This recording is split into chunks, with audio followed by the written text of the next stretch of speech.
The voice of Husker Nation is on the air. This is Hail Varsity Radio. Insight, opinion, expertise, along with the biggest names talking Nebraska sports.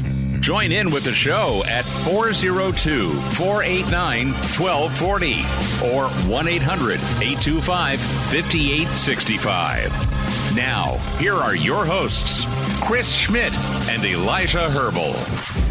Welcome to it, Thursdays here at Hail Varsity. We're powered by Cornhead Lager, Chris Schmidt, Elijah Herbel. Hope you're doing all right. Hope you didn't go wandering in traffic last night after Nebraska Northwestern. We'll talk through it. I don't have any feel good for you, but hey, it's okay to vent, and we're here for it. 489-1240 or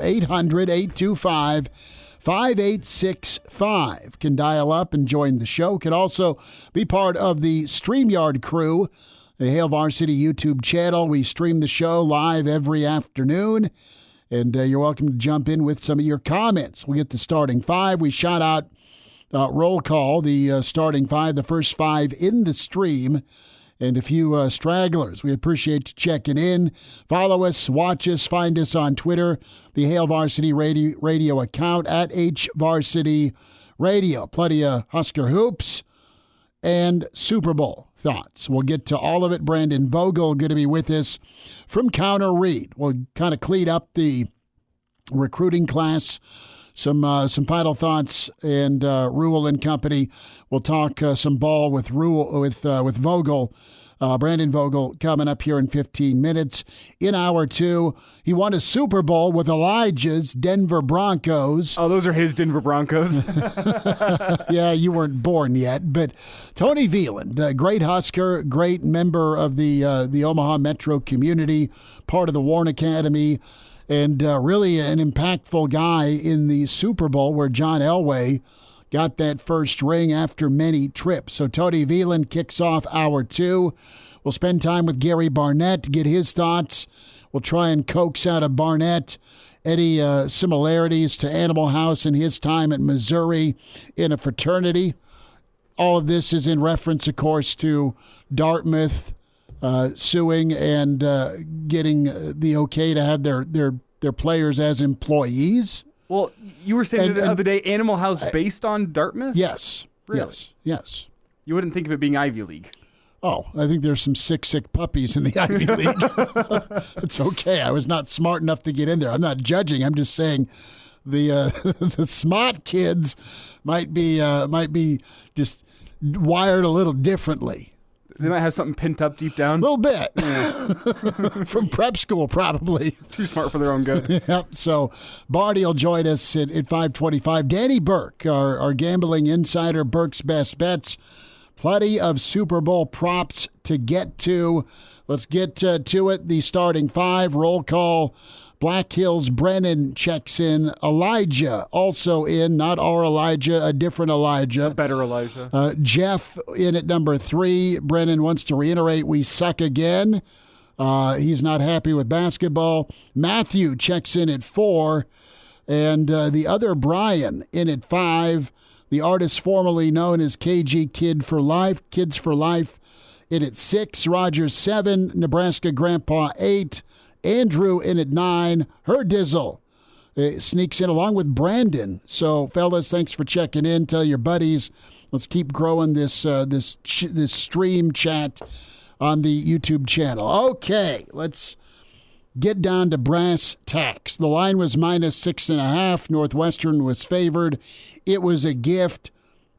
It looked close for the first 3 minutes. It looked close for the last 5 minutes. Nebraska pressed. Northwestern forgot to pass the basketball, and Nebraska climbed back in it, eventually losing 80-68. Here's my take. Nebraska emptied their tank, emptied their reserves, and they had nothing left. They were, and you heard Fred say it, you'll hear Fred say it in a moment, they were a step or two slow. They have been gassed. They have played 4 games in the last 12 days. I'm not asking for a tear for them. I'm telling you it's reality. Another question I have is why did they have to come back from Champaign, fly back, do class Monday, fly out Tuesday, and play last night. I always blame the professors. Well, you can do everything and anything online. That's been proven. Well, we'll ask Professor Dolman tomorrow. Yes. Was this your fault? He's the last guy making anybody come to class. That's Connor Clark. Yeah. Spending a week in Illinois. Yeah, no kidding, right? So you just proved my point. So travel can be taxing. I know it's not super far, hopping a plane to Chicago out of Omaha or Lincoln. Totally get it, but it's still the wear and tear. This team's had a lot of wear and tear. They've had some emotional victories. They have a confidence problem on the road, and they just don't ever get into a flow. And I don't think it's a snowball effect moment. This basketball team, Elijah, to me just is – They really got to have something trigger them to give maximum effort. And you look at a moment of a Jawan Gary diving on the floor to get the crowd at PBA on fire. Okay, a spark like that, they feed off the energy. Home is home, and they're almost bulletproof at home. They're great. Going on the road, they had a certain eye and confidence, and they were playing very well against Illinois. They emptied it. They emptied the clip on Sunday night. They turned around, and it's not that they weren't ready, but things started going sideways, and it's rebounding and turnovers. It's some stupid passes. It's inopportune moments when a turnover happens, when you're trying to chop some wood or you get a couple, 3 stops. You can't take advantage because you're turning the ball over or someone's taking a stupid shot, or you can't finish at the rim. And then lastly, it's rebounding. I'm not picking on Josiah Alec out of anger or meanness. He got put in the lineup to start as an answer, a bigger lineup to help with the rebounding woes. Okay? And there's 4 other guys that can help him. Rink didn't have a good game either. Gary had about the best game. And Alec played 16 minutes, had 0 rebounds. And the kid wants it so bad, he's dribbling and he's turning it over and he's falling down and he's out of position, or he's hustling. So it's not anything you can scream at him about. I mean, he's trying his best, but he between him last night and Kisei just gets bludgeoned. He is just trying to check Bowie. It was a nightmare. Well, Bowie went off. It wasn't just Bowie. It was whoever Kisei was guarding. I know. I mean, it was a drive. Northwestern attacked. It was a drive and kick, or it was just a drive on Kisei, and he's a butcher defensively. He is outmanned. His only answer is to go off like he did against Illinois. And it's something we talked about last week. If the 3-point shot isn't falling, sometimes you'll trade 3 for 2 whenever Kisei is going. He knocks down the 3, you'll trade the 2 on the other end because 3 is worth more than 2. When the 3-pointer isn't falling, he's an absolute liability to that team. He is, and he even when he tries to box out, if he's not getting a call, he's turning and his palms are up and he's looking for an answer. I have a couple. I thought the officiating was pretty decent last night. Actually, it was, and I have a couple concerns. The first you talked about to lead off the tired legs. That happens throughout the course of a season. But what concerns me is I think 2 different times we saw in the broadcast, the graphic, most minutes played in the Big Ten over the past 14 days. 3 of those guys out of the 4 were starters for the Northwestern team, not Nebraska. Northwestern had just as much of a right to Nebraska to have tired legs, aside from the fact that they're playing in front of home fans, which it can give you a boost in terms of energy. Yeah, it does, absolutely. It can, but Northwestern, it's not like they were coming off of 7 days rest either. They've been playing a lot of minutes over the past couple of weeks as well, so that was a concern to me. I mean, it was really evidenced by just how Nebraska was a step late seemingly all game, closing out to shooters, getting down and boxing somebody out. They were just a step late, a step slow. You could see the tired legs and the basketball fundamentals. That's point 1 that's concerning. You mentioned point 2, which is Josiah Alec and the rebounding. Something is broken whenever Rink Mast and Josiah Alec are on the floor at the same time. We saw it to start off the season just a little bit. It didn't have the same effect because you're playing lower quality teams, non-conference teams. That has been an issue that whenever those guys are on the court at the same time, I'm not sure if it's spacing. I'm not sure if it's synergy, if to throw that word out there. I'm not sure what the issue is, but those 2 playing next to each other on the court at the same time does not work.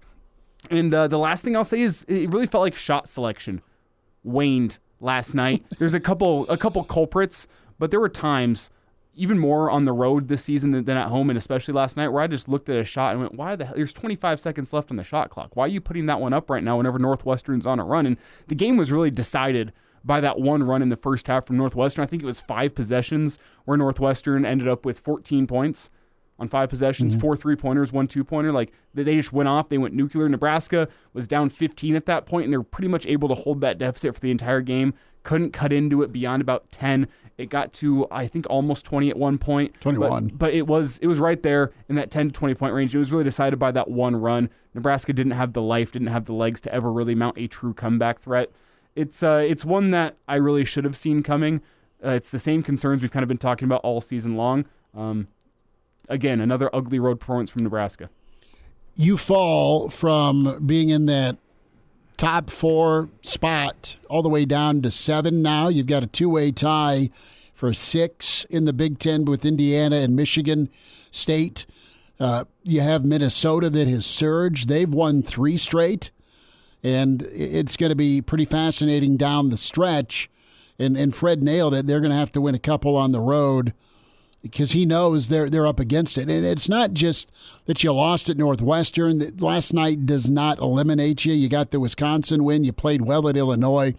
But what you don't know is what you're going to get moving forward. This team, how do they regroup and respond? You think they'll be okay against Michigan. Michigan decided to take that standing 8 count and actually whacked Minnesota or Wisconsin last night. You don't feel good on the road. And at this point in the year, you want to talk about bad losses at the wrong time of year? This team can go lose to Ohio State. This team can go lose at Michigan on the road, the 2 worst teams in the league. This team can probably lose at home, even though you don't think it could happen, to Rutgers and Penn State. And then that Minnesota game in the end of February is going to be an elimination game. I mean, Minnesota can keep thriving. Sparty may get hot. Nebraska may rebound and win 4 games. They need 4 more. They need to get to 20. They need to get to 20 Absolutely. Before the Big Ten tournament. It's doable. And are they going to be able to regroup? The best news for this Nebraska team, though, is they're going to have their bye week.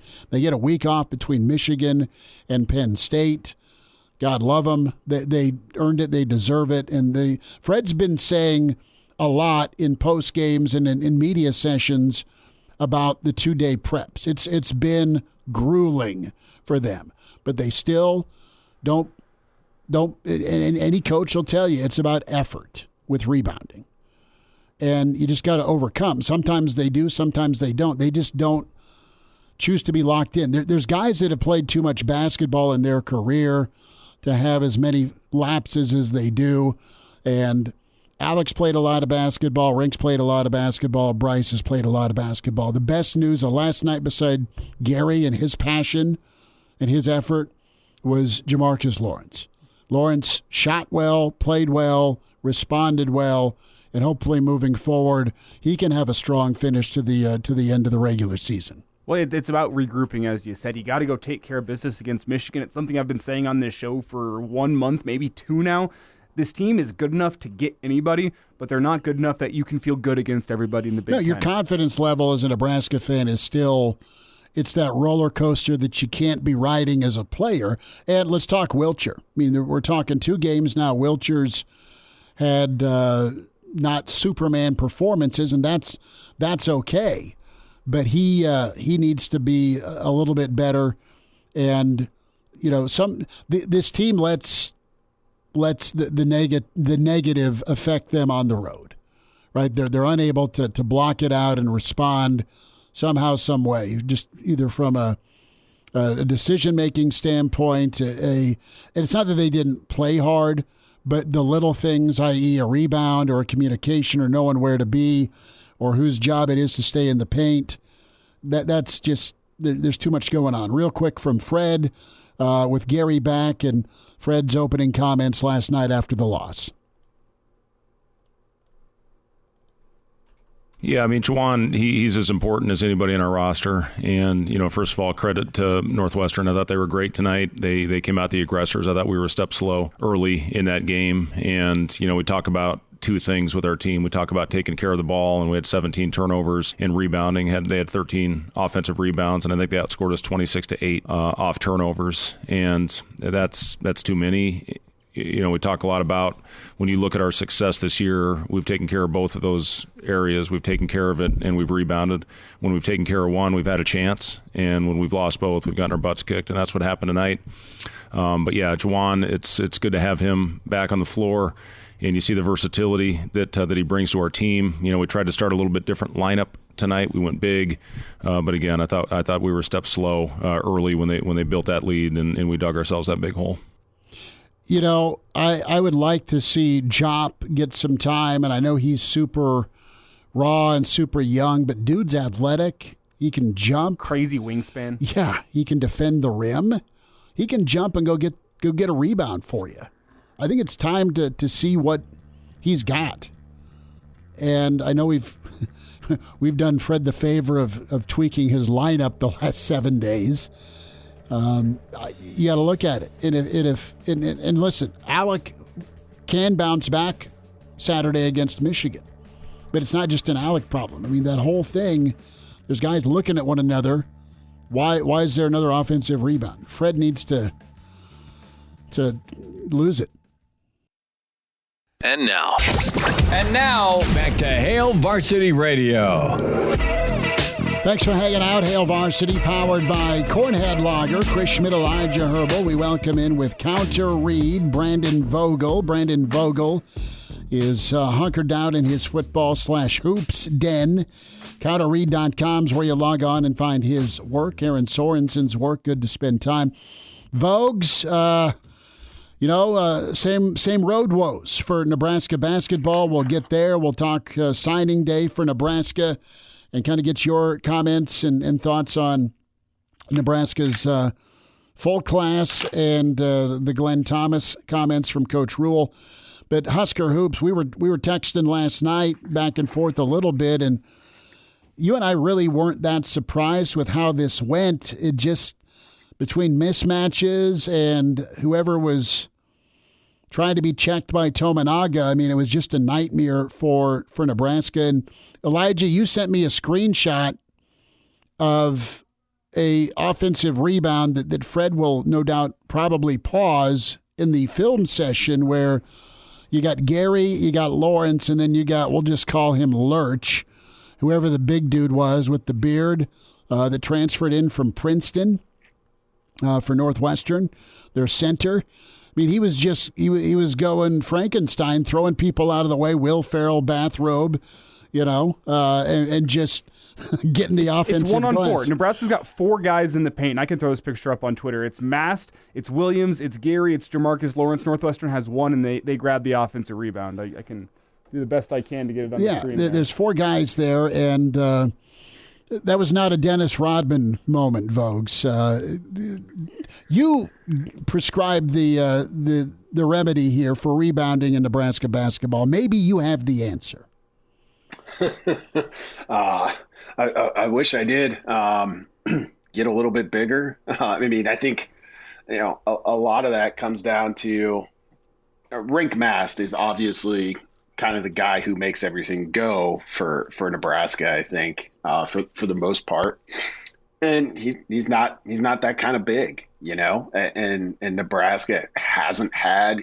We talked about this, I think, after the Rutgers game. You see these teams in the Big Ten that are maybe not as skilled in a pure basketball sense as Nebraska might be. They're just more physical. And, I wouldn't necessarily put Northwestern that far ahead of Nebraska on that front going into last night, but it sure looked that way. The rebound that Elijah shared and was talking about, I mean, that was in the second half, right? That was a kind of a 15 crucial minutes. spot of the game. Yeah, Nebraska was down by 12 and making a run in that second half. Yeah. It was one of those nights, really, I think we're going to look back on this week in Nebraska basketball history, so to speak. They're going to really wish they would have gotten that Illinois game. It's Brandon Vogel with us here on Hail Varsity Radio. And Brandon, do you think there is a light at the tunnel in the fact that Nebraska's made it through a difficult stretch? They have Michigan. They got to take care of business on Saturday. They get some time off, and then an easy close to this season. And for as disappointing... Easy with this squad? I don't want it. It's easier than it has been. Easier than it has been. And it's simply put, a basketball season can be a grind from any level, high school, college, NBA. It's hard to remain focused and locked in every single night. I mean, the only teams that really did that were wooden squads at UCLA back in the day. The only ones that you could count on that were going to bring in a grade A performance every single night. It's rare to see performances like last night happen. It's happened a lot for Nebraska on the road this season. But can you see a potential light at the end of the tunnel type situation where Nebraska, a combination of understanding your season's almost over and you need to get some wins, and then combine that with the fact that there are some easier squads on the schedule coming up? Is there a light at the end of the tunnel type moment for Nebraska coming up, do you think, realizing that the season's almost over and you can kind of lock back in? Maybe. I mean, I think returning home obviously will help. I don't know how much more we could talk about the difference between this team at home and on the road, but every game seems to prove like, no, that's kind of what it is. I don't think it's the worst thing catching Michigan off of just knocking off Wisconsin. So that's probably a little point in Nebraska's favor. And they've responded. They're a team that I think they're kind of showing us their true level, which is it's improved over where they've been. They're still pretty wobbly. And teams that are trying to build and are in the middle of a build are often that. So you'll see them like when they kind of get knocked down, or in some cases trip themselves, however you prefer to view that. Some of Nebraska's losses, they often respond. You're trying to get to a level where you can level that out and be a team, like you said, Elijah. That's pretty rare, but you don't need that you don't need to fall down to exert your best effort the next time out. Brandon Vogel's with us from Counter Read, counterread.com, at Brandon L. Vogel on Twitter. And does Nebraska, are they going to be treated special here? We got plenty of season left to finish. All that said, if they end up with just one road win or two road wins, that's awesome for them. If they don't get a road win, the rest of the league has sucked on the road. And we're talking Power 5 or Mountain West, or you pick a conference, nobody's winning on the road. Like the 70% home winning percentage is what I saw this week. So why does Nebraska get penalized? If they go over, that's one thing. If they get one, all right, at least you got off the schneid. Oh, yeah, you beat K-State. Give them some credit for that. So should Nebraska be held to a different standard because of their road woes when everyone else is also struggling? They do look way different, though. They do look like they don't even look bubble worthy on the road, quite honestly, aside from the Illinois performance. Yeah, no, I don't think they'll get uniquely penalized for that. I think what that means is over these remaining weeks of the season across the country, if home teams are winning conference games at a 70% clip, the teams that end up stealing a couple over these, getting some of those very hard to come by wins on the road are probably the ones that end up solidifying their case for the tournament. I mean, teamrankings.com, I just looked at it a little bit over an hour ago, gave Nebraska a 9% chance of being in at this point. And then, you look at the record of, it's at 16-8, like, yeah, it's getting pretty dicey. I mean, you've got two marquee wins that'll help, because I mean, this is a human process at the end of the day, and having something people can point to of beat number one Purdue, it helps,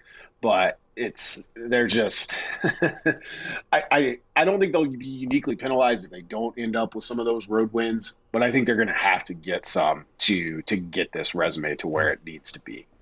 Today, Brandon, Joe Lunardi dropped Nebraska to his last 4 byes, so you still have just a little bit of wiggle room. What do you think that the magic number is? We've been saying 20 for a while. Is 20 regular season wins still a solid number in your mind? 21, another one I've seen floated out, that'd be 5-2. to down the stretch here. What's your take? What does Nebraska need to get to? I think 20. I think 20 could do it.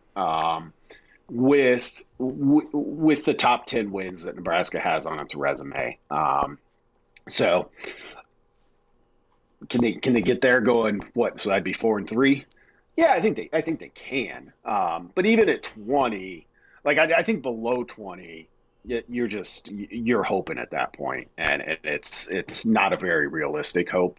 At 20, I think you earn the right to sweat it out on Selection Sunday at that point. I don't think it guarantees they get in, but I think it's kind of a prerequisite. Vogues, want to go to football. Takeaways from Matt Rhule, his thoughts on Glenn Thomas and the class overall. Yeah, I mean, the writing about this tomorrow for new newsletter on counterread.com jumped out to me. I think it jumped out to a lot of people who were there. Matt Rhule kind of mentioning the urgency, the section of talking about where last year's pretty good is this year's okay. And, every team out there is trying to kind of scale that exact hill where what used to be good enough is not good enough. That's how you improve. It kind of resonated with me. ESPN put out its returning production rankings this week. Nebraska's number 1 in the Big Ten, number 3 nationally. There is a big opportunity here for Nebraska to take a jump, and that's relative, very much so. But with teams that have the experience level they have over past years, they tend to improve, and I think that's what Matt Rhule is looking at going into his second year. I thought he said the right things about being more familiar with the league, et cetera, et cetera. I kind of look at 2024 as it's a really, really big opportunity for Nebraska to make a move here. Brandon, whenever you look at the first 2 classes of Matt Rhule as a whole, a lot of times referred to as the foundational classes, what do you like about the first 2 classes? What do you think they could be missing? I guess what's your overall evaluation of the quote unquote foundational classes for Matt Rhule at Nebraska? Yeah, I mean they've been, I think, to their plan. They've been pretty local when you compare them against some past Nebraska classes. Nebraska's always going to have to recruit nationally. We've seen them. They put a clear emphasis on Texas. They've saw some returns in Texas. We see kind of the East Coast connections have played out. If there's a thing that's missing, and it's not like you just snap your finger and make this happen, but the staff likes the guys that are kind of a little bit off the radar, the guys where they can look at their track times or, watch a basketball game and be like, oh, this guy's being under-recruited for football, and here's why we think that. That's good. And it takes time for those players to, I think there's a little extra development time built in there. If you're just putting together a wish list, like more ready-made, quote unquote, to the degree that a high school kid can be, skill position talent, I think is like the next level for them. So for them to be in some battles for some really high profile receivers, which are often some of the most competitive recruiting fights you'll find, seeing Nebraska win some more of those is something that I think we haven't seen a ton of yet. Vogues, I need 5 more minutes on the other side. Can I get that? Can I reserve time? Sure. All right. Brandon Vogel, a couple more minutes, some overtime, counterread.com. We got a talk and question in the stream from Katie Kids for Life. We were going to get to yesterday. We didn't. We are getting to today. Kirk Herbstreit, Dylan Raiola, the infamous phone call. We'll go there, and we'll hear more from Vogues, Elijah Herbel, Chris Schmidt at Hail Varsity. Hail Varsity Radio is live. Now, back to Schmitty. Schmitty's a great guy, but he don't have a brain. And Elijah. You want me to speak? When I point at you, yeah. On Hail Varsity Radio. Back with you, some overtime here. Brandon Vogel, counterread.com. Chris Schmidt, Elijah Herbel with Hail Varsity Radio. Well, the topic that a lot of national college football folks have weighed in on. Some are disgusted, some don't care. Here's what we're talking about. This was Dom Raiola's chat with rivals, the national rival folks, Adam Gorney. And we have that comment. We'll roundtable that if it's a horrible look for Herbstreit or not, as some have said. But here's the actual comments from the interview, the Zoom session with Dom and Gorney of Rivals. We'll bring up one guy's name. His name's Kirk Herbstreit. When he saw the smoke about Dylan entertaining Nebraska, he was like, called me. He said, dude, is this true? He got to do it. He got to do it. His affinity for Nebraska, for a guy like that to tell me and to, get behind me. Look, I knew he needed to do it, but I wasn't going to sit here and say, you need to go change that place or be a part of the change at that place. So when Kirk told me that, I was like, man, this is, I've had people reach out, other coaches reach out to me and say, look, the place is special. Coach Rhule is a special leader. That's it. Okay. So my take is this. Dom is not going to, and nor did he, push his kid into Nebraska. That's where his heart was.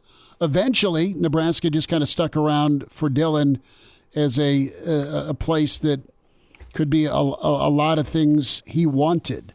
As far as Herbstreit weighing in, listen, Herbie knows that the Raiola family's not going to weigh his opinion on where Dylan should go to school and take Nebraska out of the equation. If this is Herbstreit calling somebody saying, go to Michigan, go to Ohio State, go to SC, I think this is more about Rhule, to what Dom said, Vogues, that there's just a lot of cheerleaders out there for Matt Rhule because he's done a good job where he's been beyond the football part, just from a dude development standpoint. I think Herbstreit felt comfortable enough sharing his opinion. I don't have a problem with it, and we can take Nebraska out of the equation. If he does it next year for another 5-star that's flipping, so be it. If it's for someone that's going to Miami, so be it. I think he's just trying to give his perspective on the situation, and he's a fan of college football. He wants to see good kids and good families make decisions, and it's always better when some of your blue bloods are also winning. This is big for Nebraska, clearly. Yeah, I found the whole thing to be a whole lot of nothing for the most part. I think Herbstreit and Raiola have a relationship. I'm assuming this was probably a pretty friendly conversation between two people who know each other. And it's like, yeah, here's a thing that might happen. And if Kirk Herbstreit was like, oh, that would be great to effect, mm-hmm. So be it.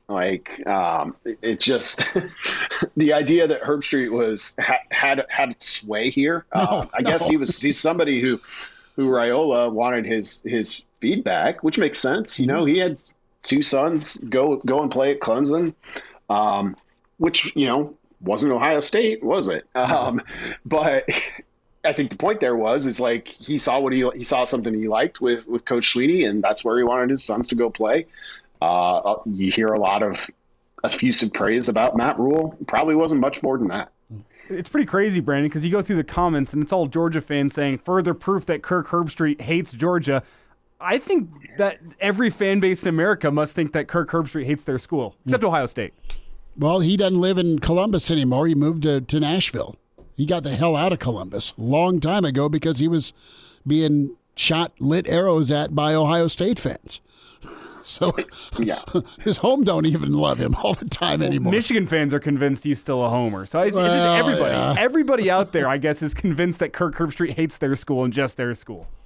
Except Nebraska. Well, I think that extends broadly to ESPN. ESPN, if you ask any team's fan base, ESPN hates their team, right? And maybe that thing wanes a little bit from time to time, but then the next time, somebody says, I don't think this team's good enough. Then you're just back to it. ESPN hates you. We don't need to worry about ESPN's ability to control college football by Kirk Herbstreit telling recruits where to go. If that were happening, it would actually be probably the least impactful way that ESPN has a grip on this sport at the moment. Yeah. Vogue's time to dig into that wallet for the premium package partnership with Fox and ESPN and Hulu and all that good stuff. But Brandon, here it is. With this new package, If they do a college football red zone similar to NFL red zone, who do you nominate to host the college football red zone channel? Me. I could use the extra employment at the moment. Oh man, me. You need. I mean, obviously, this is not a very good audition tape because I can't even come up with something to give say. Give me Snoop and Vogues. Sure. Well, I was going to say you need somebody who's like not just good host, but somebody who's like a real college football nerd. I can be that. I just don't have the TV chops. So, but maybe I got some time. Maybe I'll get with you guys and you can put me through boot camp. Worst possible selection would probably be Feinbaum. I'm trying to think. I don't think Feinbaum would be very electric on a college football red zone. I think Saban would be gold, but he's already doing game day now. Vogues, what's coming up with Counter Read? You kind of hinted a little bit, but tell folks about the website. How do they subscribe? How do they get locked in? Yep, just head to counterread.com. It's a Substack newsletter from myself and Aaron Sorensen. Paid subscribers get 2 good things a week. Hopefully good thing coming tomorrow is taking a look at some of that returning production data, what it means for Nebraska, and how I kind of view this 2024 season as, well, like I said, it's a big opportunity. If Nebraska is going to take a step as a program, it would do well to do it now because conditions are favorable. Love that. I am intrigued. I can't wait to read. I'm a proud subscriber. counterread.com, at Brandon L. Vogel, where you find him on Twitter. Vogues, we'll talk Saturday morning. Thanks for the time today. Thanks, guys. Have a good one. You too. Appreciate him doing a little overtime. But I wanted to get to the Dom rivals and then the outcry by some. And listen, I kind of laid it out from a sway and an impact standpoint. It's not going to change. It didn't. It didn't change Dom's mind as to where he wanted Junior to go, but he wanted Junior to make that call himself, and eventually it was not last minute, but Nebraska was always still in that race. And what's really cool if you're a Nebraska fan is you got a kid that is the caliber of, okay, Ohio State said yes to him. Georgia said yes to him. He's of that talent. And you got him here. I don't think anyone in the country would have said no. The point is it's one thing to be on their radar, but they get to pick who they want. And Nebraska got him, which is great. We'll wind down this first hour. We'll check in with Coach Barnett next hour. Tony Veland. We'll talk some Super Bowl. That's on the way with Hour 2. It's Hail Varsity, powered by Cornhead Lager. And now, back to Hail Varsity Radio. One final time this hour, Bronco Super Bowl champ and standout Husker, part of the Warren Academy, Tony Veland. Next hour to kick us off, Gary Barnett, Danny Burke, Burke's Best Bets. We'll get to some of your comments here in the stream. Reminder about your friends at Dyer Law. And the topic of workers' compensation. Are you confused about the options for your workers' compensation claim? Put your trust in the team at Dyer Law to help ensure that your rights are protected and you get the settlement you deserve. Call Dyer Law and the team today at 402-393-7529 or visit Dyer.law to chat with a trusted professional about your workers' compensation claim. That's Dyer.law. 402-393-7529. Pretty busy hour with hoops and football for Nebraska. There'll be a chance Monday to hear from Nebraska's quarterbacks coach. I about called him co-offensive coordinator. Can't do that, really, per rule yesterday. But Glenn Thomas meets the media Monday at 1. So that's good news. Elijah, you're grinning. Well, no, I think it's funny that he still is the co-offensive coordinator. He's part of the cooks in the kitchen. Yes, yeah. Right. But it kind of confirms what we were thinking earlier. It is more of the job title to get him a little extra money. Give him the proof that you need that you're paying him the money what he's worth. But I mean, not gonna be calling. Is calling plays the definition of what you need to be an offensive coordinator, you know? Like, I think you can be a co-offensive coordinator without calling the plays. Well, are you play caller, right? Are you dialing up the right play at the right time? Are you sticking with the run game if it's working? Are you finding the tight end when they're open? You know, Sat has taken arrows this past season. Sat's taken a lot of arrows at South Carolina, but Sat did dial up some pretty good snuff them out plays. The play action off the belly option, a couple of those big passes, the opening script at Wisconsin. Listen, dude had to deal with 3 quarterbacks in a year one, a beat-up offensive line, a decimated running back room. And do I think the play calls were great all the time? Absolutely not. Do I think the execution had a lot to be desired? For sure it did. You combine all the factors. Let's see him go to work with this returning production Vogues has hinted at, and let's see what a developed quarterback looks like, be it Double H or one of the 2 freshmen. Dude was trying to whip up a meal with dollar store ingredients. He's going down to the Dollar General for his ingredients to throw together a meal. So maybe, what do you call the ingredients this year? It's probably better than a Walmart. I think Target? I think you have a pristine 7-course meal. I mean, I think you have that available to you. I mean, you have the mother of all Christmas dinners, the mother of all Thanksgiving spreads. You're looking at me funny. That's like, we're talking like Bam. Ohio State's got like a 7-course meal. That's what the ingredients they're working with are. Are you ready to call Nebraska's a 7-course meal? I'm calling what's returning on defense. I'm calling what you have from the portal if they hit. It's a big if. Well, sure, it's a big if. But I'm saying you have some proven production there. You've got a ton of guys with a ton of starts on the offensive line. You got a good running back that's still here. You got 2 guys who are trying to get healthy. You got one from Oregon. Got a receiving core, and you got some receiving vets to pair with that defense. Do you get quarterback right? Do you get quarterback at a B average next season? The voice of Husker Nation is on the air. This is Hail Varsity Radio. Insight, opinion, expertise, along with the biggest names talking Nebraska sports. Join in with the show at 402-489-1240 or 1-800-825-5865. Now, here are your hosts, Chris Schmidt and Elijah Herbel.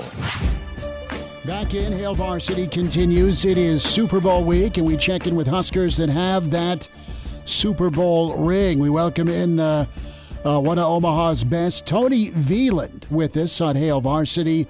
Tony, what's good? How's the week been? Everything's been good, man. I think I'm just like everybody else, just geared up to see what's going to happen with this big battle at the end of the week. Should be good, and man, 2 familiar teams. As a kid, it seemed like every year we were watching San Fran in the Super Bowl, and you kind of flip it around, and it's been quite a run by the Chiefs. I'm going to go back to your season in '97, and Denver had been just a juggernaut for the Elway era. But you guys were able to get that first championship for Elway, the first of 2. And what was that experience like for you? Let's just start there. Were you able to be – the theme's been calm in the moment this week, or was it all sorts of butterflies for you? Well, I mean, yeah, I was very nervous. There's no doubt about that. I mean, coming from where I come from, never thought I had a chance to even play in the NFL, let alone get a chance to play in the Super Bowl, and to get on that stage and at the highest level of something that I've loved to do, my whole life. I mean, it was unreal. I think it was a little overwhelming because you think about the whole week is just one big party. There's stars everywhere. I mean, the lights are bright and all the stuff is going on, and then you finally get to the game and you're just super hype and then you got butterflies and you're emotional and all that stuff, this type of stuff. But then, once the game actually hits, you get that first hit, you kind of settle down and you realize, hey, this is the big game. Just got to do what you got to do.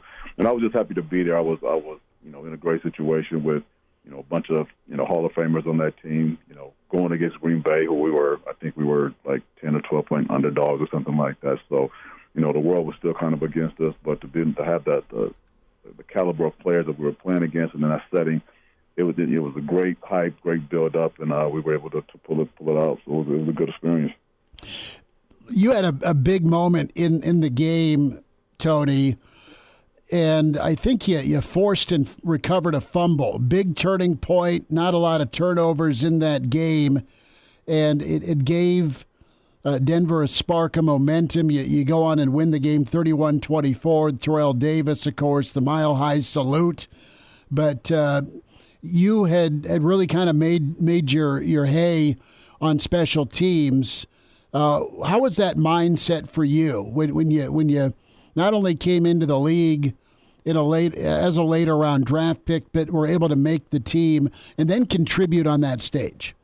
For me, it was just part of showing that I belong to be there, right? It's sometimes you got to pinch yourself and think like, man, I am here, but I also got to earn my keep, right? And so I wanted to prove that I was worth the investment. So I knew that the only way to be able to do that, if I'm not starting, was to get on special teams and to be able to contribute. And for me, going into Super Bowl 32, knowing my number was 32, I was like, this can't be a coincidence. Something has to be happening today. And so I felt like, some at least one big play was going to happen for me on that stage, and to be able to, cause that fumble, in that particular moment was just unreal. So I was just happy to be able to do my part and to be able to contribute and really be to help my team get a chance to win. Tell me about some of the personalities on that defense. We know Neil Smith. You also had Alfred Williams, Romo. Was there? we have some crazy characters. We definitely have, but we have some cool level-headed guys too. You talk about those guys. You talk about Romo. You talk about Steve Atwater. Tyrone Braxton. Ray Crockett. Guys who had been around a long time. So it was one of those teams where you had great leadership. Now, we had characters. Don't get me wrong. We had characters. I'm not going to tell you what was said in the locker room because some of those things were kind of crazy. But at the same time, you had guys who had been there for a long time. They understood, what the moment was about. Some of those guys had been in Super Bowls before. So it allowed us to be calm. It allowed us to just continue to what we were doing, the whole year long. It also allowed us to shine at a time when everybody thought we weren't going to be able to step up. So it was a great environment the whole year. And yeah, you talk about the characters on defense, really the whole team. Shannon Sharp, Mark Schlereth, Romanowski, as Schmidt mentioned. I can't imagine what went down in that locker room. It was fun. I'm telling you, it was business on the field, but in the locker room, it was nothing but fun. Between Keith Burns and Shannon is the same person on his podcast as he was in the locker room. I'm telling you, it was always, people joking and just having a good time. So that's what made it just such a great experience. Did Romo have an off switch, or was he always on? Oh, Romo was one of these guys who was just always intense, just always intense. He didn't say a whole hell of a lot like in the locker rooms or even in the the meetings that much. He would come in and he'd do his thing, kind of keep to himself. But when he got on the field, it was just like you always knew where he was at, and it didn't matter what side it was, whether it was offense or defense. Sometimes he'd be a jerk to offense, sometimes he'd be a jerk to defense. He was just intense and just wanted to win, and that felt as well. What did it mean to you as the team to have John Elway as your quarterback? Obviously, in the tail end of his career, an old guy, and then he goes and makes that play where he tries to run through two Green Bay Packers, goes in a helicopter. What was it like playing behind him in the Super Bowl? Look, it was amazing. I tell you, before I got to the league, I used to wonder how in the heck some of these quarterbacks just dominated the game so easily. I just didn't understand it until I got there. And I had a chance to practice with him every day and just understand he's a consummate professional. He's been playing long enough. You couldn't fool him with any of the defenses. He knew the offensive guys, well enough that, nothing was going to fool him and where everybody was going to be. And so we'd be in practice and, there'd be times where we'd be trying to disguise stuff, and he just called out, hey, he's doing this, he's doing this, he's doing it, and he snapped the ball and he completed a touchdown. Like it was just that easy for him. So to be going in that game, knowing that he was our leader, I just made it easy. I mean, there were a couple games where we were, fourth quarter, we're down, and we've got a couple seconds left on the game, and he'd still be in the huddle just joking. You know what I'm saying? Because he's been there before. He understood what our team needed in order for us to calm us down and get us ready to play. And so to have somebody like that in your team, it just made a great thing for us. Tony Veland with us. We're talking Husker Super Bowl week, Hail Varsity Radio. Tony, of course, working with the Warren Academy and also does financial planning. Tony, we've kind of laid out the Super Bowl run. And, what a comeback win against Green Bay. You come into Denver, back-to-back national championships. You make a position switch from quarterback to safety, and you were one of the leaders for those national championships for Nebraska, 94 and 95. And, what did it mean, or how did that kind of help you coming from a winning program, Nebraska, and how did Nebraska, I guess, translate to the NFL? Well, to me, it was still all about the process, right? I mean, the same stuff that you did that allowed me to be somewhat successful in college is the same thing that you pretty much need when you get to the pros. You just have to have a little higher level of study. And when I came into Nebraska, I also came in as somewhat of a no-name. I came in with having to compete against a bunch of people who were really, really good and figure out a way to get myself, in the mix and in the talks. And it was the same thing, when I went to Denver. I never thought I'd have a chance to play, at that particular level. But you go there, you have to believe in yourself. You have to put in the work and be coachable and all those type of things, and just trust the process. And for me, the process that works so well in college that produced championships, fortunately for me, did the same thing in Denver. So I was happy that I was able to get a chance to play there, but even more happy for that success, because obviously that doesn't happen with everybody on every team. Tony Veland with us here on Hail Varsity Radio. And Tony, let's switch gears here, talk this year's Super Bowl with the Chiefs and the 49ers, two teams that I think if you go back to the beginning of the year and you would have told me these two teams in the Super Bowl, I would have said, okay, all right, those are probably the two best teams in the NFL. The Chiefs have dealt with a little more adversity this year, going through some regular season struggles, but they've really come into their own in the postseason. As for the 49ers, kind of the opposite story. They've had some struggles in the postseason following a really dominant regular season showing. So, your thoughts? What's your lean on this year's Super Bowl? What do you think some keys to the game could be? Well, obviously, I'm a former Broncos, so I can't root for the Chiefs. Love it. Yeah, right off the bat. I can't do that.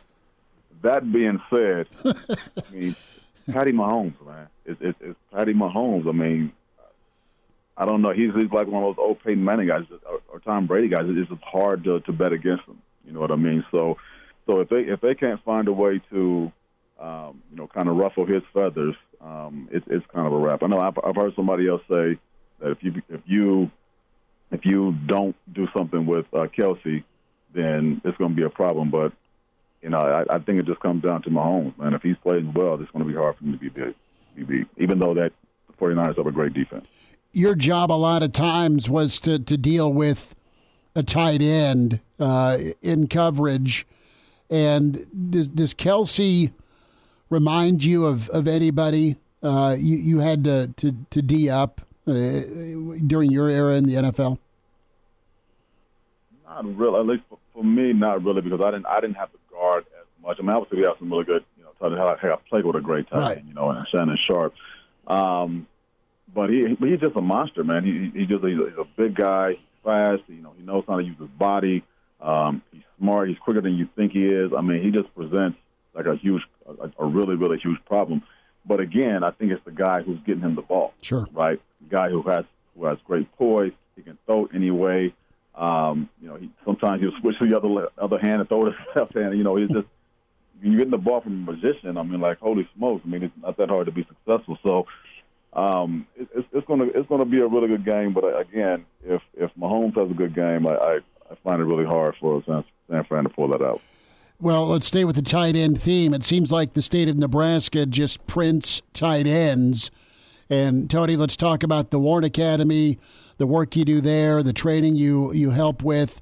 Of course, Steve's done a great job with his academy, and there's so many kids that continue to flourish at the high school level and then beyond. Not only do some of them find their way to Nebraska, but you've got the who's who of college football invading this state, specifically the Metro. And talk a little bit about just what you've kind of witnessed with the talent pool and also kind of refining that talent. Well, I mean, I think we finally gotten to the point where Nebraska's starting to be a little bit more recognized for the talent that is coming out here. For a while there, some of the talent was down a little bit, but it's back. We're even at the point where, we're being more recognized down in Lincoln for, some of the talent that we're producing. And don't ask me all the names, but obviously we know that, Harrison Phillips, Fant, some of those guys come through the system, but that have, made it big time. But we have so many kids who, are in smaller schools that just don't get a lot of exposure. And for them to be able to come and work with us and get some of the tricks of the trade, go some of these 707 things and through some of our connections with some of these other coaches, they get exposure that they probably wouldn't have gotten if they weren't with Warren Academy. And so we've gotten guys scholarships and guys that are doing a lot better. And when it's all said and done, that's what it's about for me and Steve, right? Just development. We want them to be a really good man. We want them to have the best opportunities to be successful, down the line, whether they decide to play football or not. And so it's benefiting from both sides of it. They're getting a chance to get that exposure and go to college, and we're helping. It's helping us to better the lives of young men. So we're really proud of the work we do, and this talent pool is growing. I mean, you can just look at the numbers. The talent pool is definitely growing. Tony, you mentioned being a kid from Omaha, never thinking you'd be on the stage of the NFL, let alone a Super Bowl. What does it mean to you that you're a part of the change in Nebraska in terms of schools from across the country coming in and seeing the kind of talent that's on display in the state of Nebraska? You know what? I guess I never really thought about it from that standpoint, but I love that.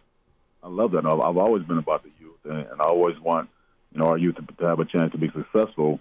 And so for me and Steve to be a part of that, going through Nebraska, it's especially at that time, it's always been about a family. It's always been about, what can we do to help our brother? What can we do to help those in our circle?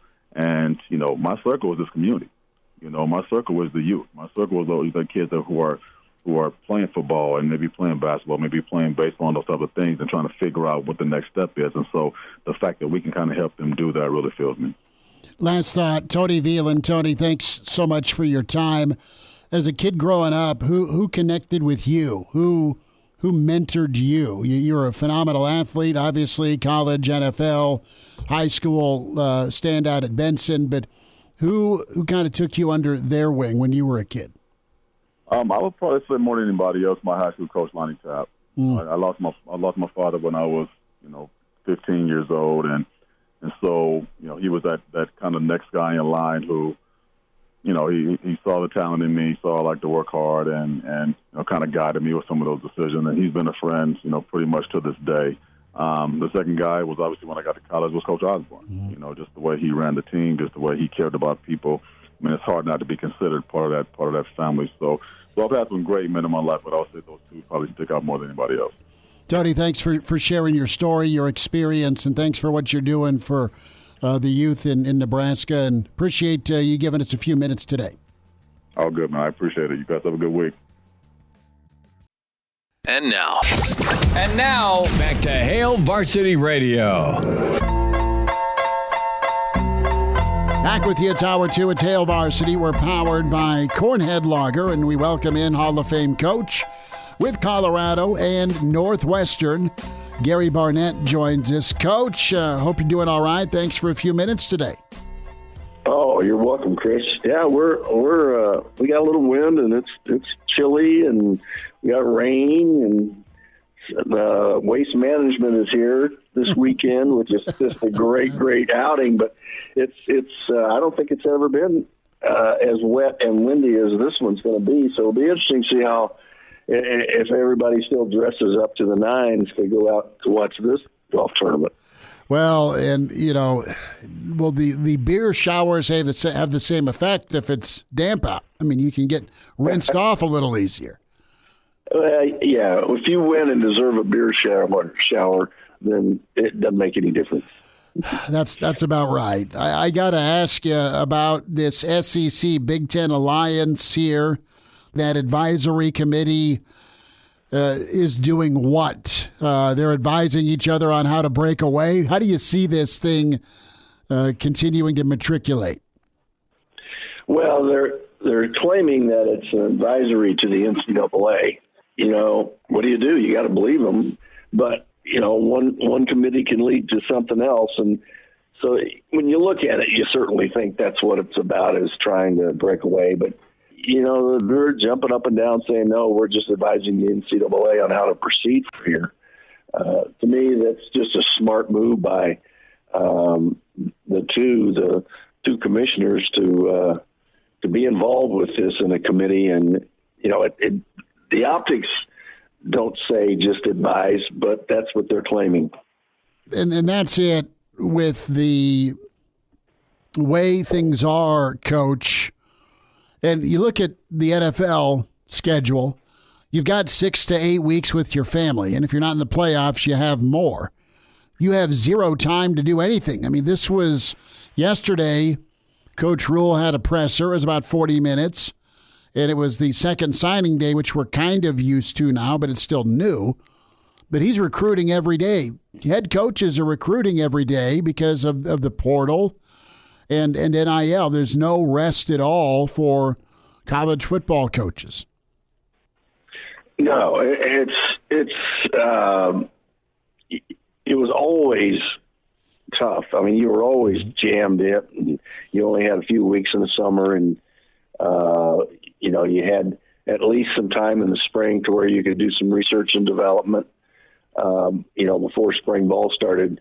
But it was a dead time in recruiting, and you couldn't do anything. You couldn't even be making phone calls. So you could call coaches, but you couldn't call kids. So it's completely different now, and it's you have to have a huge team of people, of assistants and analysts and recruiting coordinators and recruiting assistants, just to manage what we've allowed this sport to become. And, you can't do everything that a head coach is wanted to do now. So you have to prioritize it. You have to just say, here's what I'm going to do, and here's what I'm going to hire out and have other people do for me. It's impossible. You can't live your life that way. It's absolutely impossible. What do you think of the NCAA president, Charlie Baker's proposal in December for this new subdivision to be able to pay athletes $30,000 a year? Well, I think it was just an icebreaker. I don't think he just had to get something out there that said the NCAA is doing something. I think it was more a statement because of the situation of haste than anything else. They had to get their name out there, getting pounded by everybody. And the NCAA just kept getting beat up every single day. And so I think they had to do something that put them in some sort of a positive light to coaches, to fans, to players. And I think that's what it was. Will it go in that direction? I don't know, Chris. Dartmouth basketball team being declared employees now. That's what Charlie Baker's trying to avoid. He's trying to protect colleges from having employees. And the players, some of the players want employees, some of them want to be employees, some of them don't. It's going to create a lot of problems if they do become employees, and that's for another time, another show. But I think the fact that Dartmouth becoming Dartmouth basketball team is only really is pertinent to private schools. The one that's going on right now in California is going to deal with all public institutions as well. So right now, Dartmouth's decision only affects private schools. So we'll see what happens, and everybody thinks, all the pundits think it's heading to an employee status. And, of course, employee status will probably separate all the revenue sports away from the university and not have it be tied to Title IX because it will be away from the university. But we'll see. There's more to come. Trust me. This is going to be a whole summer of stuff. Well, you mentioned Dartmouth, and they were the inspiration behind Animal House. Did you see the Animal House in the theater? Yes, I did. And is it 2 thumbs up? Did you like? Is it one of your favorites? Animal House? Yeah. Oh, yeah. How can you not like Animal House? When the Germans bombed Pearl Harbor, What character was your roommate at Mizzou most like in Animal House? Nah, no way am I going that way. I had all of them. we moved around, so I had all those guys. Who are you? Oh, I don't even know. That's what are you on that subject for? You're fishing. No, I'm asking a question. I was okay. Dartmouth, Animal House, and I'm sorry. It's a little more fun to talk about than the demise of college sports, college football. So that's where I'm going. I will switch back to college football since I can't fish anymore with whether you're Eric Stratton or not. So I know that's what you're trying to get me to say. So. I wanted you to say, "Damn glad to meet you." But I do want to ask about Coach Rhule, and he was asked about Glenn Thomas, his quarterback's coach, and again, Rhule's presser yesterday. How did you go about getting 3 quarterbacks a lot of work and 3 that need work? That was a focus because you've got Harburg, who's just had limited development. You saw him last year, and you got 2 true freshmen coming in. And 3's a decent number as you go into spring, but let's talk about getting all those guys work so the best guy can emerge and, oh, by the way, get the work they need. Well, you got to listen to everybody, and you got to watch everything. You need to get to 2 as fast as you can, and 3 just doesn't give everybody enough work to make the progress that you probably need to make. So you got to go from 3 to 2 as soon as you can. So you're going to have to sort of make a decision. As I see things, he's probably got to make a decision between one of the 2 freshmen, and that won't be easy, and you'll probably lose one in the process. But he's got one quarterback with experience, and he needs to keep that experience warm. He can't put that guy at third right away and not have him feel like he's got a chance. So everything's got to be pretty fair for a while, and then you got to figure out how to get to 2 at least by camp. It's okay to go into through the spring with 3 and evaluate it, and that gives you more time to. Your players will tell you a lot. Your of course your coaches will tell you a lot, and injuries can occur. So you don't make the decision too early. You let it play out as long as you can do it without costing the lack of reps for whoever's going to be your starter. You don't want to do that, but at the same time, enough reps where you can make a decision to get to 2 and then go from there. Coach, let's talk Super Bowl, Chiefs, Niners. Are you excited about Sunday, and who do you like? Yeah, I'm eager about Sunday. I don't know if I like either one better than the other. I like, really, I like both organizations. I like both coaches. I like players on both teams. It's hard not to bet with the quarterback at Kansas City.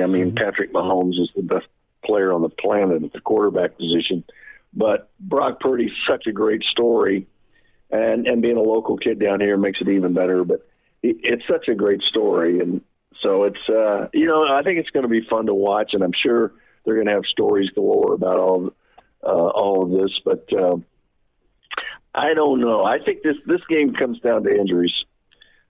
Who loses the most valuable player early or during the game? and one, it would be either quarterback. Two, in the case for Kansas City, if they lose a running back, because I don't know that they can hold up against the San Francisco defense if they have to throw the ball every time. So they got to be able to run the ball. And then, as far as San Francisco goes, they've got to contain Mahomes, and defensively, Kansas City's playing better than it ever has. So I think it's a great matchup. I really do. I like just going in and watching this one. Coach, got to ask, you're a proud grandfather. So any Swifty fans in your household? Oh yeah, I've got a granddaughter that went to the Swifty concert in Chicago. So they're big fans. The boys aren't fans, but I think the girls are. Well, that's dominated that, and $1.8 million to have a suite, of course.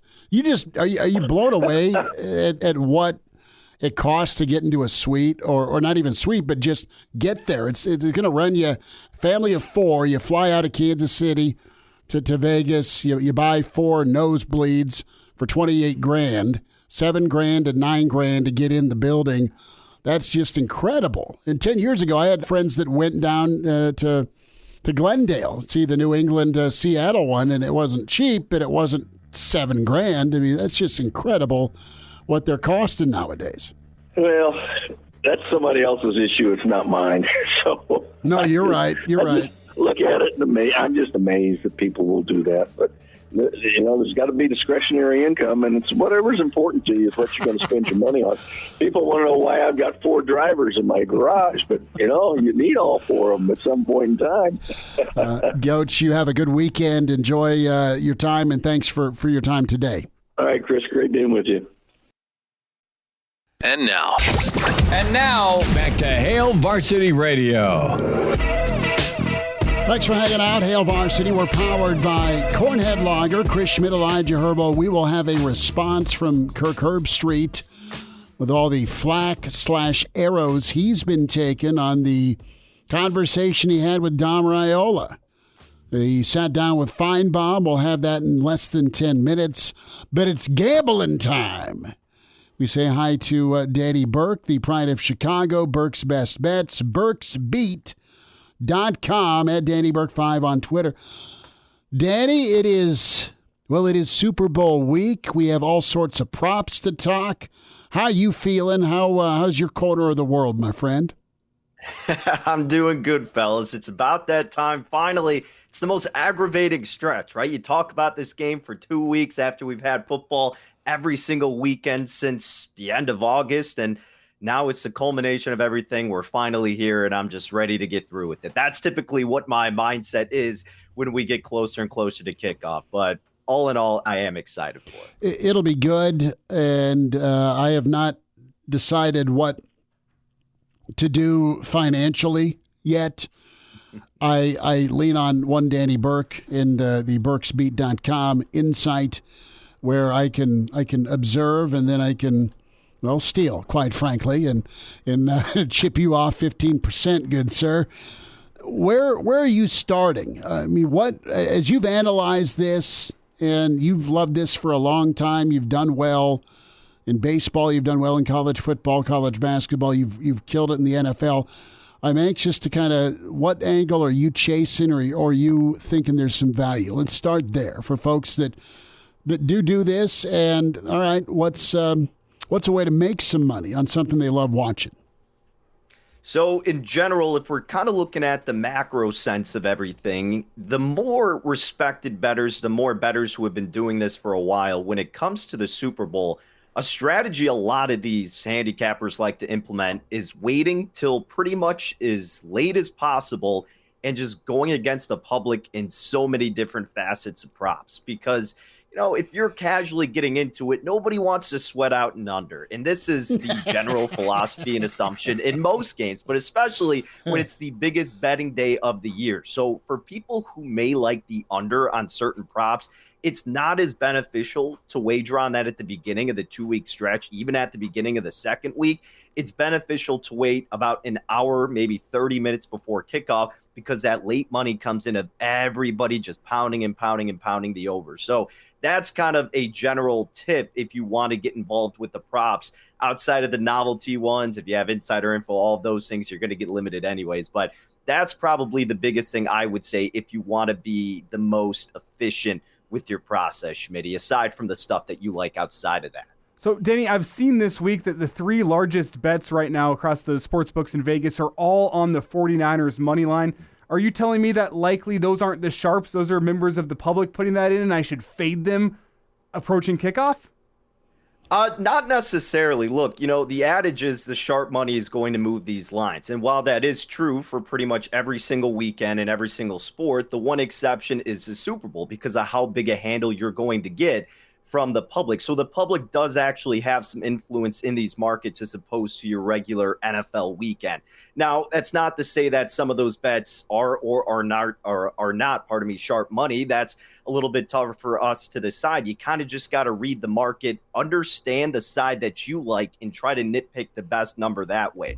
I don't really like reading into the sharp and the pros versus Joes as much with the Super Bowl because of that. It's such a heavily impacted game from both sides that I think you more so just go with what side you like versus, all right, there's big line movement this way, I have to follow that steam, or all the public's on this side, I got to go the other way. No, it's narrowed down to 2 teams, and everybody has a microscope on these 2 teams, so everything's heightened in that sense. So I don't take that into account as much as I normally would on a typical NFL Sunday, Elijah.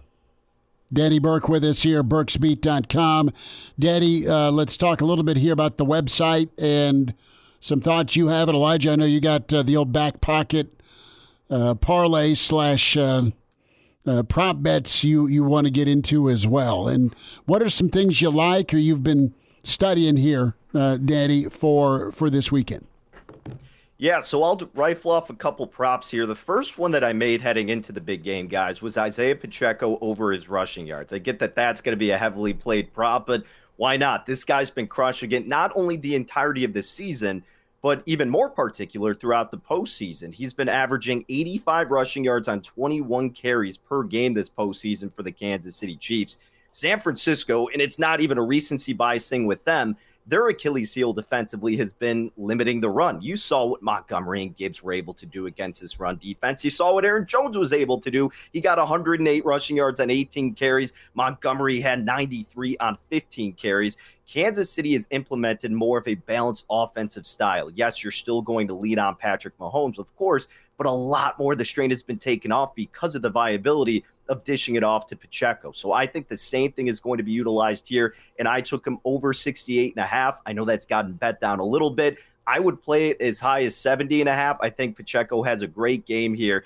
And then that kind of correlates with another prop that I did here, guys. I did both teams 1+ rushing touchdowns at plus 130. Pacheco's gotten a rushing touchdown in all 3 of the postseason games thus far. You could still have the same kind of handicap that I had for his rushing yards. I think he's going to be utilized in the red zone. And then conversely, need I say that much about Christian McCaffrey? He's had 2 rushing touchdowns in both playoff games, 14 total rushing touchdowns, and 18 total games played this year. I got my Super Bowl MVP ticket on him that I'll be sweating out at plus 650. And look, it's not more you got to sweat out Christian McCaffrey getting into the end zone. It's more Pacheco, and I already feel confident in him getting in there and very confident in Christian.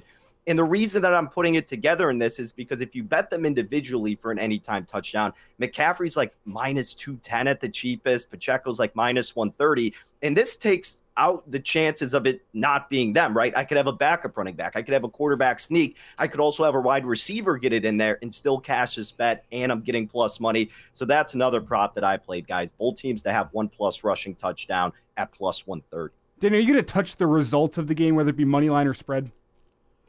Yeah, I had gone back and maybe not back and forth as much. It's that I had been against Kansas City, as you guys know, for quite some time. I backed them against the Dolphins, but faded in the next 2 games, and it bit me. And I was looking for reasoning to get on San Fran, and I just couldn't find it. So I took 2 in the hook here with the Kansas City Chiefs for a plethora of reasons that I broke down on the podcast. And I know we're running up against a break here, but long story short, the experience, the quarterback advantage, what they can also do on the ground attack, being Kansas City. And also Kansas City's defense, especially in the secondary, they can wreak havoc.